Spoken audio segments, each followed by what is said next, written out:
Hello, Carol. You have to join the housewife luncheon this afternoon. I won't take no for an answer. Oh, hi, Helen. Okay, what I want, or shall I say demand that you do is to come over to my place right away, and I mean immediately. I want to demonstrate to you the difference between the wife of a regular employee and that of a chief manager. I'm sure you know where I live, right? I mean, everyone knows. It's common knowledge among us housewives. You know the place right in front of the station, right? The one with the doorman? You can't really miss it. Oh yes, and we're on top floor. Just ask the front desk guy. His name is James, nice fellow. He'll guide you right up, no problem. I'm pretty sure I explained to you the other day, but I work all day during the week, so that's impossible. I know you told me that the last time we met, but you must realize that it's unthinkable to refuse the leader of the housewives. Therefore, I demand that you come over here right away. I'm really sorry, Helen, but I'm on an urgent business trip at the moment in New York. Did you just say New York? You mean like New York City? Yes, that's right, New York City, the Big Apple and what's more, but I won't be back until the day after tomorrow. Wait, pardon me? Am I really hearing you correctly? Dear God, it's as if you went on some sort of holiday without my permission. Everyone knows you need my permission to make such trips. I didn't make myself clear, right? I said I'm on a business trip right now in New York. But New York is a tourist destination. You know, the Empire State Building, the Statue of Liberty, that's where tourists go. So people don't go there for business. You really should use your business position to take a tourist vacation to the city. That is really a no-no. Tourist vacation? That's right, a tourist vacation. And besides, what's a penniless housewife like yourself taking a holiday anyways? Right. Hey, Helen, can I ask you a simple question? Do you know the difference between a business trip and a holiday? If not, I would urge you to Google it. I assure you, I'm not here in New York on vacation. You can even check with my office if you'd like. I really can't believe you would disobey me. I demand that you cancel that vacation right this minute and join our housewives luncheon. I'm not fooling around here, Carol. I expect to see you here this afternoon on the dot. I'm really sorry. I have an important business meeting coming up. I really can't be bothered by all this. Pardon me? I really must be going, Helen. Goodbye. Carol, don't you dare hang up on me. We haven't concluded this conversation. I really can't believe that woman. Why does she have to be so difficult?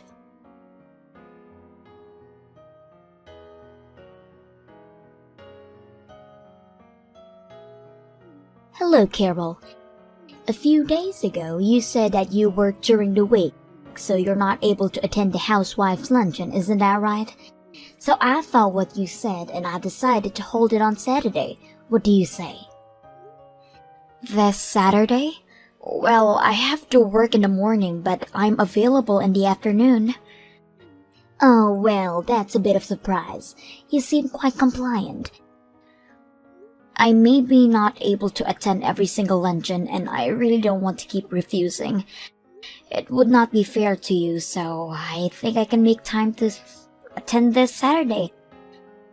Well, that's so considerate of you, but you have 2 days off a week and all you can muster is a little time off Saturday afternoon?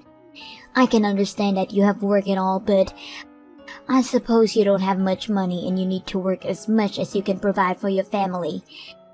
Yes, well, I can definitely sympathize with your plight. Yes, well, the client I'm currently dealing with has Sunday and Monday as their days off, so that's why people dealing with this client and the project we are setting up to have meeting on our days off sometimes. I see, but not really. I'm a simple housewife, so, I don't really know about such matters. As I recall, your husband is the sales manager for D Corporation, is that right? Oh, I see you did your homework. Yes, that's right. As a matter of fact, we've been doing business with your company for a little while now. Hold on a second. My husband's company does business with yours? Is that what you're saying? Really? Now that's good to hear. Okay, if that's the case, this changes everything. For the next luncheon, I really must organize an extravagant luncheon for you then. Right. I look forward to it.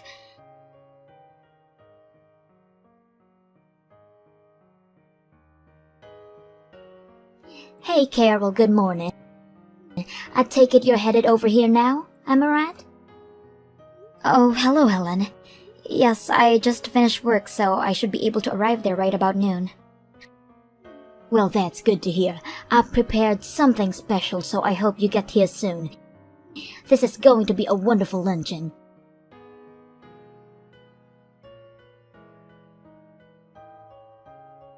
Oh my, Carol, are you seeing this?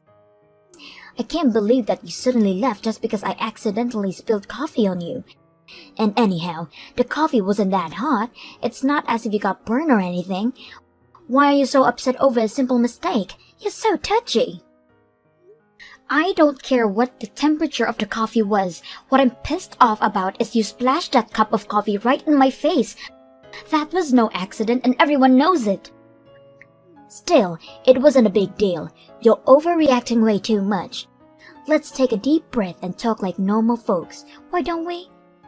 I realize that you're poor and that you have no time to think about relationship or friends, but when I started talking about how my husband is a successful businessman and that he concluded a major deal with a top corporation, that's when I looked over at you. You had this huge frown on your face. You looked furious. I realized that you're always going on off your business trips, so I figured you must be assigned to the marketing department of your company, right? I bet you were jealous that my husband was able to snag that big project, that isn't it? It's just so obvious. I know my husband is the top sales manager, but I really wish you wouldn't get so envious of my husband. It's really undignified if you ask me. Oh, I see. So to you, I looked like I was jealous of your husband's success. That's why I looked upset? You know what, Carol? You really wear your emotions on your sleeve. I could read you a mile away. Your envy lit up like a neon sign. I was so overwhelmed by that jealousy that, this may sound strange, but it scared me, and I instinctively threw my cup of coffee in your face. So it really was not my intention. It was that look on your face that did. Frankly speaking, I loathe people like you, Carol. Yeah, well, likewise. Just to reiterate one more time, you're saying that it was your husband that said the major project that our company concluded was all because of your husband's marketing and negotiation skills? Is that what you said? That's right. The project was concluded by the M Corporation, a multi-million-dollar corporation. Well, that is sort of strange if you ask me. Strange? How? What I'm saying is, I distinctively remember that the sales rep that always come to our office was much younger and was a woman. Excuse me? Your company? Are you saying? I doubt it. Are you an employee of M Corporation? Well, there are various problems that came up, so on Monday I wanted to discuss this matter with the person responsible for this project at our office. I really don't know what you're talking about. It all depends on the outcome of the discussion on Monday, but this entire business deal with your husband's company will probably be terminated. Wait, pardon me? Regarding this matter, like I said, we will discuss it with all involved and we will convey our conclusions directly to your husband's office. Carol, what is this about? I mean, terminate? What are you saying? Okay, I better go. Goodbye, Helen. Carol, pick up! I want you to do something about this right now. What is it? I'm in the middle of dinner. Can't this wait? My husband says he's gonna divorce me. Excuse me? I had to invite you to that luncheon. As a result, my husband's company found out that he took credit for the big project with M Corporation. I was even reprimanded for spilling coffee on you, for God's sake. What do you want me to say? This is a problem between husband and wife. It's none of my business. Work it out between you two if that's all. It does concern you. You had to blab all about this to the company. What? Because of jealousy? This is important. I can't get divorced. No way that's happening. It's your fault. You do something about it. Helen, are you even listening? This has nothing to do with me. Talk to your husband. You guys work it out. It was everything to do with you. Are you kidding me? How was I supposed to know you were the president of M Corporation? I thought you were just a sales rep. And I had no idea that my husband took credit for the deal with your company. How was I supposed to know that? I took him at his word. He said he made a deal.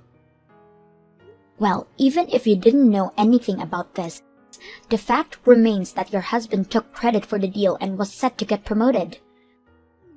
Just talk to the people involved and reinstate that deal that was in place between M and D Corporation. Simple. My husband won't get promoted, but he'll survive, and our marriage survives, so please. Oh, I forgot. The project hasn't been terminated. Wait, really? That's great. But there are conditions. Conditions? Yes, your husband took all the credit for this project, but we want all that rescinded and all credit and promotion be given to the saleswoman who worked hard to get this project off the ground. I already put such a request at D Corporation. But that would mean my husband would be demoted. No, he would get fired for this. I can't agree to that. Please take that back. Tell them it was all a mistake. I insist my husband run the project, please. What's the difference who runs the project? It's all the same. You're not listening, Helen. I said I already sent the request to the head of the D Corporation. They're already aware of the details regarding this matter. But you can't. This is a business matter between two companies. This has nothing whatsoever to do with your personal problems. I hope you understand that, Helen. Just because I spilled coffee on you, you didn't have to go this far and ruin our marriage. Helen, you have this all wrong. I want to be perfectly clear. I didn't bring up the matter regarding whether to terminate this project just because you splashed me with coffee. That coffee incident and business matters, they are completely separate. This matter of your husband deceiving his co-workers and taking credit for the project in order to get promoted is a business matter that will be dealt with within the company. This is not a personal feud between you and me, Helen. Understand that. With regards to the unfortunate coffee incident, that's a personal matter and we'll deal with that some other time. One more time, let me reiterate. Personal matters are one thing and business another. I have no intention of mixing the two. Please don't get the two mixed up.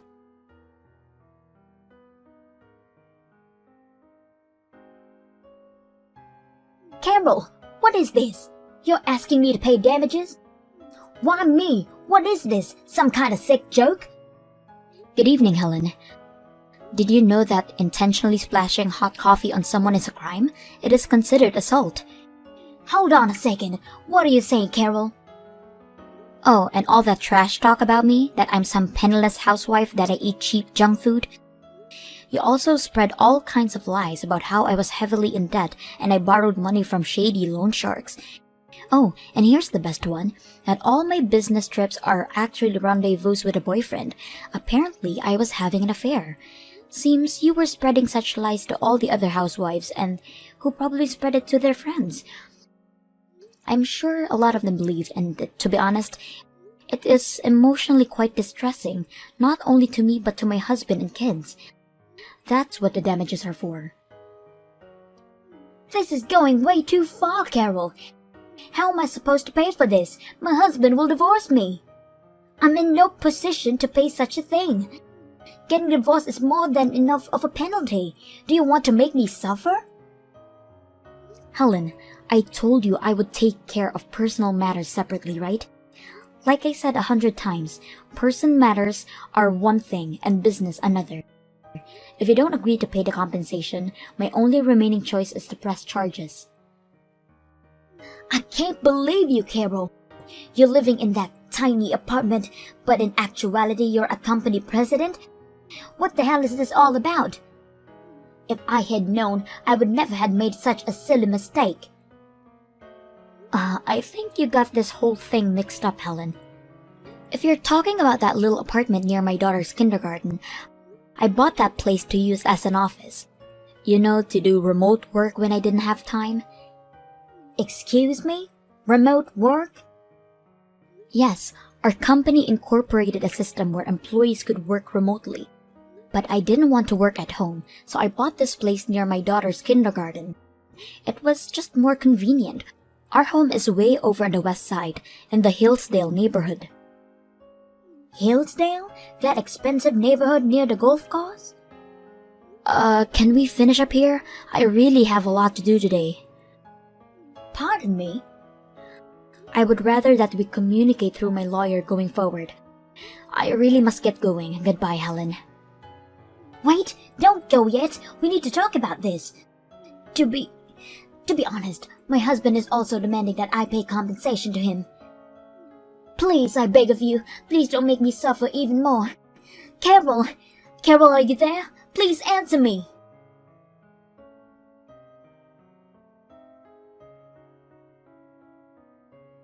A few days later, the full amount that I demanded was deposited into my account. I guess my lawyer called her and explained the whole thing to her, so she really had no choice about her husband demanding money from her, apparently. Helen was having an affair. I heard that the guy she was seeing was the father from a kindergarten. I probably know the guy. As for her husband, he was forced to resign. Helen obviously couldn't pay for all the damages that was thrust upon her, and ultimately, it was her folks that covered the costs. They weren't too happy about it, to say the least. Last I heard, she's working 2 jobs, day in, day out, to pay her debts. What's more, she apparently never worked a day in her life before.